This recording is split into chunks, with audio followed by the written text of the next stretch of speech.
Kubor nakaslem jong unong san Hima.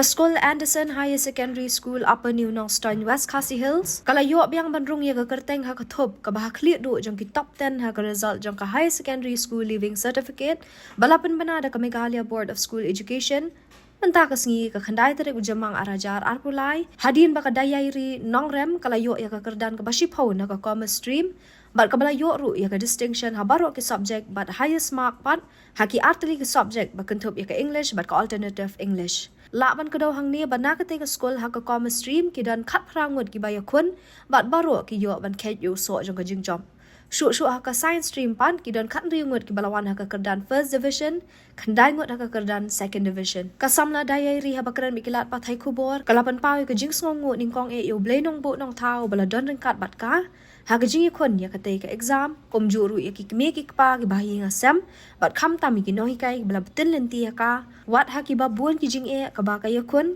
ya ka te ka exam kong at ka te jing erop chung play ki bahi ro ki rai arab sebunya nga ha ka ba kadang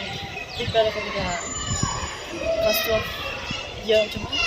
ki no kai ki arab sebunya nga na ma ki ra ki yarop ada kadang ki jing e ro ki don bet nya bat ki yat lam kan ti cuma hadut tambah so plan so banyak ngamla banyak yo katu mana expect hidup kata-kata nanti pula pemlek hidup aku madu ba ada tak exam lo lebih lek ada exam belum hidup so desan kita untuk dan kret it was I actually did not expect that I will also get, but I pray and hope that